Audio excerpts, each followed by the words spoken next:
pedimos discípulos de San Millán para que aclararan cómo era San Millán, y sobre todo nos ponemos bajo su patrocinio. Él decía que el Señor nos inspire para dar a conocer un tan gran santo que fue presbítero, patrón y padre, y elegido por Cristo para nuestros tiempos, decía, ¿no?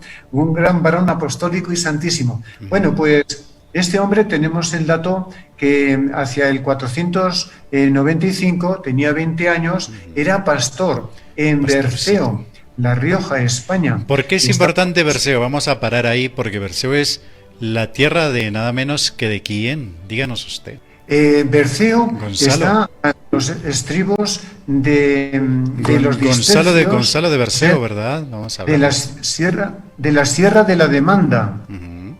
Estamos ubicándonos en una zona bellísima, un paisaje bonito. Está el Monte San Lorenzo, lleno de hayas, de rovedales. Ahí nace el río Cárdenas, que es afluente del Ebro. Está entre lo que, vamos a decir, a lo largo de la historia ha sido Castilla, Navarra, el País Vasco, en fin, es un lugar céntrico, y nos tenemos que ubicar hasta el tiempo de final del Imperio Romano. Así es.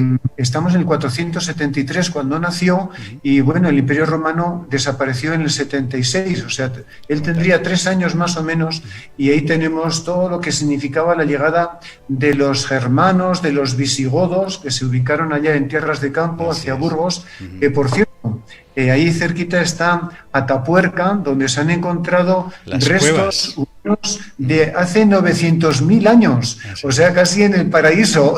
Sí, sí.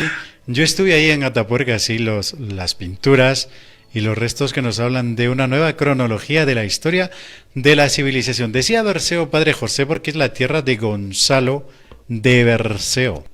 Correcto, también él escribió siglos más tarde, en el siglo XIII, la vida de San Millán, claro, basado en lo que había escrito San Braulio. Y lo escribió en román paladino, como el hombre habla a su vecino, en una cuadernavía muy bonita. Es el primer poeta de nombre conocido, ¿no?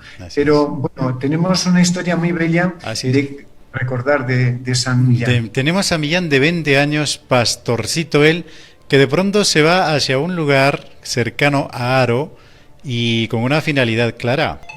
Sí, como decías, él era pastor, él iba con su cítara, dice que para no perder el ánimo, porque tenía que estar mucho tiempo cuidando su ganado por los montes distercios, entonces cuando estaba ahí con su cítara cantando, tuvo un sueño donde Dios se reveló y manifestó toda su divinidad, vamos a decir, y a partir de ese momento quiso dedicarse todo a Dios.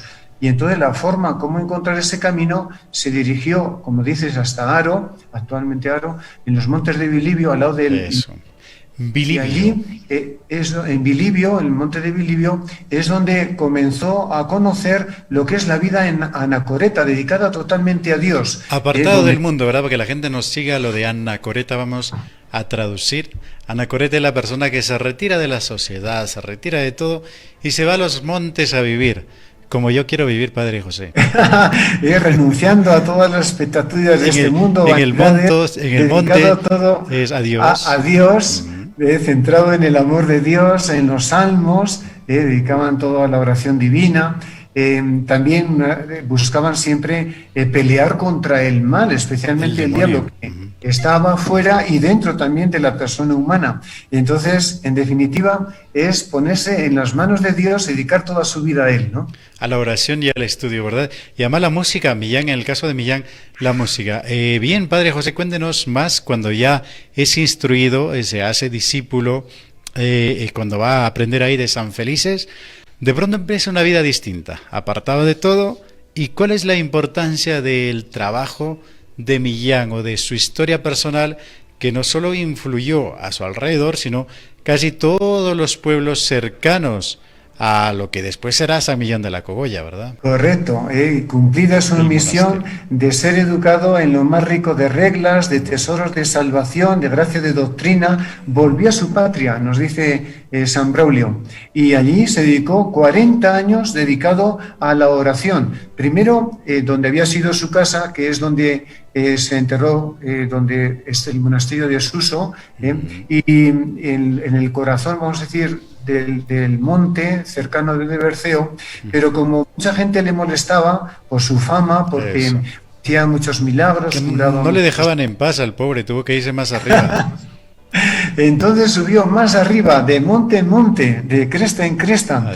Y ahí qué bonito que San Braulio va haciendo la comparación, así como se alejaba y se iba subiendo por los montes, que son bellísimos en ese lugar, San Lorenzo, Cabeza Parda, etcétera, pues también iba creciendo espiritualmente, ¿no? En gracia de Dios, en el amor de Dios, creciendo de virtud en virtud y al mismo tiempo peleando contra el mal, contra los demonios. Distercio parece que viene de algún ídolo antiguo romano y cómo va enfrentándose a veces personalmente contra el diablo y sobre todo en su interior, en todo lo que significaba una vida espiritual. Y sale victorioso, ¿no? Padre José ha vencido, lleva una vida intelectual y una vida espiritual muy apasionante, más espiritual que intelectual. Tiene varios seguidores, tiene discípulos, va formando gente que va a seguir con su espiritualidad y estilo de vida. Sí, fíjate que su fama fue creciendo tremendamente y entonces fueron mucha gente que acudía a él, sobre todo los que tenían problemas de diablo, bueno, lo que llamamos hoy, podían ser enfermedades, locuras, errores, y más en aquella época tan difícil. Entonces, por ejemplo, curó al frenético diácono, que se había puesto muy, muy loquito, aún vamos a decir, sexual, uno que Juvencio, que tenía un siervo Sibila que estaba dedicado, pues que no podía vencer ese problema, o un epiléptico, etcétera. Entonces toda esa fama se extendió, porque por ahí cerca pasa también una calzada romana que viene desde Cataluña, desde el Mediterráneo hasta lo que va lo que es Galicia. Entonces por ahí van pasando toda la gente comunicando pues toda la fama que tenía este hombre, y llegó hasta el obispo de Dídimo, que era obispo de Tarazona, y le propuso ser sacerdote, ¿no? ¿Qué te parece? Mira, pues en la época, no sé, un poco complicado, ¿no? La vida tan tranquila que llevaba él, pero a mí me gusta sobre todo, Padre José, el milagro del carpintero. Cuéntenos. Ah, sí. Bien, como fue ordenado sacerdote, ya su vida es dedicarse totalmente al servicio de los fieles, dejar un poco la parte contemplativa y ayudar en la caridad. Por ejemplo, como dices, estaban construyendo, no sabemos si era una ermita o una casa particular, y los albañiles que habían tratado de medir bien, resulta que la viga central pues no, se había quedado corta. No daba, no llegaba. Y estaban peleando los dos carpinteros, a ver quién tiene la culpa. Y pasó por allá, por casualidad, paseando San Millán, y le dice, mira, vayan, almuercen y regresen. Y cuando regresaron, resulta que la viga estaba más de lo que debía. De lo que debía estar, para que puedan cortar tranquilamente. Sí. Porque era más grande todavía. O sea que el tema esto de las medidas y de los ingenieros y carpinteros de la época es de toda la vida, no es actual. Sí, no es solo de ahora. Y en este sentido, ¿cuántos milagros hizo en favor de toda la gente? Ayudando, daba las mangas de su vestido. Por ejemplo, no llegaba, porque quería atender a todo el mundo, no llegaba el vino, y él procuró, multiplicó el vino, ayudó a muchos enfermos, curó a muchos, y sobre todo, en esta época de sacerdote, además de ser muy cumplido, y que por cierto no había tenido educación, y cómo Dios le daba la ciencia para ello. Y sabía todo. Le daba a todos los pobres, y entonces aquí viene el problema, ¿no? Los demás sacerdotes que vivían de la vida sacerdotal se quejaron al obispo de que estaba dando todo lo que tenía a los pobres. Para él era su riqueza, ¿no? Y dárselo a Cristo. Era muy generoso y desprendido él. Era pobre, porque hemos visto donde vivía él, la casita de piedra, además, donde vivía, es que no tenía nada.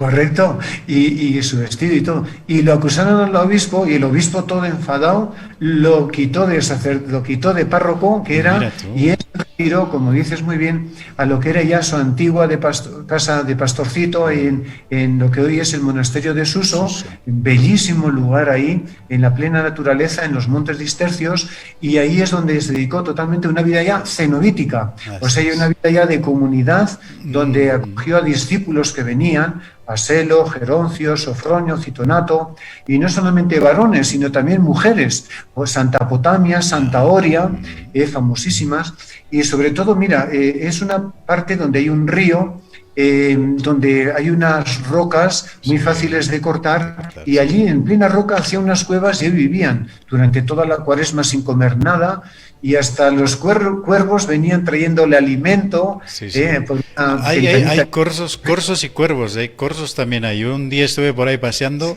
en el monte Sí, y de pronto me encontré es, ahí con un rebaño grande. sí, hay corzos, hay Y jabalíes, hay serpientes. serpientes, que simbolizaba también esa lucha contra el mal. Él quería liberar de todo mal a toda esa zona y al final quedó una zona pacífica, llena de bien, de acogida, porque tanto él como los discípulos construyeron una casita más amplia para acoger a todos los que venían, Así especialmente es. peregrinos, que estamos en el Camino de Santiago, que venían desde Europa hasta Desviaban un Santiago poco a de San Millán. Compostela. ¿Sí? Y Desviaban, digo, para visitar a San Millán. Vamos a avanzar un poquito, Padre José. Cuéntenos su muerte, cómo fue su muerte y luego el origen del pueblo, ¿no? El monasterio de los benedictinos que se edificó precisamente un poquito más abajo. correcto. Bueno, él vivía ahí con monjas, etcétera. Ya de mayor le atendían. Bueno, decimos monjas, eran anacoretas también, Sí, sí. Santa Oria, etcétera. Incluso como el diablo le tentaba y le decía, pero ¿cómo te dejas que te cuiden unas religiosas, no? Y él sabía que era todo con toda la castidad del mundo, ¿no? Bueno, pues ya al final de su vida le llamaban que fuera a un sitio a otro, él con su caballito iba a los lugares para sanar a la gente y le predijo de que iba a ser destruido Cantabria, que es lo que es una fortaleza que había en actual Sí. Logroño, la capital de la zona, y que iba a venir Leovigildo, el visigodo, que venía para unir a toda España y iba a ser destruido, que se convirtiera, ¿no? Y cuando él fue, pues se rieron de él, ¿no? Uno de ellos se Ni rió de caso. él y fue el primero al final que murió. Eso está muy bonito trabajado también en lo que se llaman los marfiles, unas tallas que luego se colocaron en el siglo XI en su tumba, vamos a decir, y cómo refleja Mira. esas acciones, en este caso proféticas, de San Millán. Y otra que le predijo que el próximo año iba a morir, a los 101 años murió, ¿no? Mira Y tú. bueno, cuando se enterró con fama de santidad, lo que era su casita ahí, luego se fue construyendo iglesias, y allí muchos milagros con las lámparas que se encendían, con el aceite que alumbraron su muerte, etcétera, cómo se sanaron mucha gente y acudiendo a él. O sea, creo que es hasta hoy un santo muy intercesor, que nos cuida mucho. Y la prueba es que los reyes, a partir de ese momento, por ejemplo, los condes de Castilla que estaban iniciando, los reyes de Navarra, etcétera, lo invocaban porque era un gran protector, ¿no? Así es. Frente Y además a los... copatrono de España, ¿no? Junto a San Millán. Sí, Ah, perdón, correcto. a Santiago Apóstol. En el 934 hubo la batalla de Simancas y en 944 batalla de Clavijo en La Rioja, donde los cristianos lograron liberarse del yugo del imperio musulmán, de Abderramán, etcétera. Ramiro I de Asturias, los castellanos, los navarros, y por eso lo nombraron patrón. Fíjate el detalle que en la batalla de Clavijo, al vencer los cristianos a los árabes, vamos a decir, lograron que ya no entregaran 100 doncellas que tenían que entregar cada año al yugo de los musulmanes, ¿no? Los cristianos, etcétera. Y así progresivamente fueron avanzando y cuando había una batalla, pues invocaban por San Millán, por Santiago, y vencían, ¿no? Y entonces por eso lo nombraron copatrón de España con Santiago, ¿no? Así es. Y sigue en este sentido, ¿no? Ya más ha quedado el pueblo de San Millán, que se construyó posteriormente, el monasterio de San Millán, bueno, el pueblo al costado, amparado en el monasterio. Ya sabe, Padre José, recomiende usted a los que van a España que lleguen hasta Sí, San Millán de la Cogolla. correcto, mira, es un lugar maravilloso, es patrimonio de la humanidad, porque ahí recoge toda la historia desde el final del Imperio Romano, como dices muy bien, la época visigoda, después tenemos cómo sus restos en el siglo XI quisieron ser llevados al donde estaba la sede del Reino de Navarra, en Nájera, Nájera. pero los bueyes se quedaron ahí, no No pasaron pudieron. con los restos que llevaban. Y ahí se construyó el monasterio de San Millán de Yuso, de la parte baja, y que en el siglo XI fue primera construcción, se hundió, en el siglo XIII fue el siguiente, y después se ha construido, sobre todo en el siglo XVI, un monasterio que le llaman el Escorial de La Rioja, que tiene una belleza incalculable. Así es, precioso. Hay obras de pintura del siglo XVI, claustros góticos, aunque ya sea y renacentistas del siglo XVI, una sacristía maravillosa. Muy bonita, En fin, preciosa. es un monasterio estupendo. Aquí este dato no sabía usted, Padre José, que tenían un septentario. Sí, sí, también. Así lo sabe, ¿eh? Todo monasterio. Llegaron también. Serpientes. El rey Sancho el Mayor decretó que todos los monjes, todos los anacoretas asumieran la orden de San Benito, San y Benito. a partir de ahí llevaron la vida de San Benito, que tenían, aparte de biblioteca, que hoy se ha recuperado gracias a Agustino Recoletos, tenemos también el serpentario, que era la farmacia, donde no solamente de Exactamente. serpientes se cogían medicinas, sino Así también es. de plantas medicinales, etcétera. Bueno, pero yo quería decirte A ver, que díganos ya se han para escrito terminar. las primeras palabras en castellano. Con ayutorio de nuestro dueno Cristo. Bueno, dueno Cristo, Dueno dueno Salvatore, cuando una Y et tiene in honore, honore, fíjate, fíjate, cual en dueño este, tened la salvación. Las primeras es- palabras del español están ahí, en San Millán de la Cogolla. es la cuna del castellano, que ahí Así lo es. hablan, pues fíjate cuántos millones. Ahí está, en San Millán de la Cogolla, ¿no? Bendecido por el santo. Y como en estas primeras palabras, que era como la traducción del latín Las glosas. ese nuevo idioma que se estaba derivando del que era el castellano, gracias a esas traducciones al margen, glosas, tenemos las primeras palabras en castellano, ¿no? Como Así muy es. bien has dicho. Y luego también hemos dicho antes el primer poeta de nombre conocido, que es Gonzalo de Berceo. y que, bueno, pues en el siglo XIX, perdón, en el siglo XX fue recuperado este valor tan grande de ser la cuna del castellano, y lo han promovido precisamente los padres agustinos recoletos. Así es. Estamos ahí desde 1870, ¿no? Y que para Desde nosotros 1870 hasta la actualidad, una comunidad de agustinos recoletos lleva el monasterio de San Millán de la Cogolla, cuna de la lengua castellana. Padre José, encantados como siempre de tenerlo. Gracias por habernos dado mucha información en tan poco tiempo. Es un artista usted. Gracias, y que San Millán nos bendiga y le imploren, porque es muy valioso y valedor. Así es, que San Millán nos cuide y nos proteja, queridos amigos. Nosotros nos despedimos hasta otra entrega de Vidas de Fuego, aquí en Santa Mónica Digital. Gracias por estar ahí. Un abrazo. Adiós.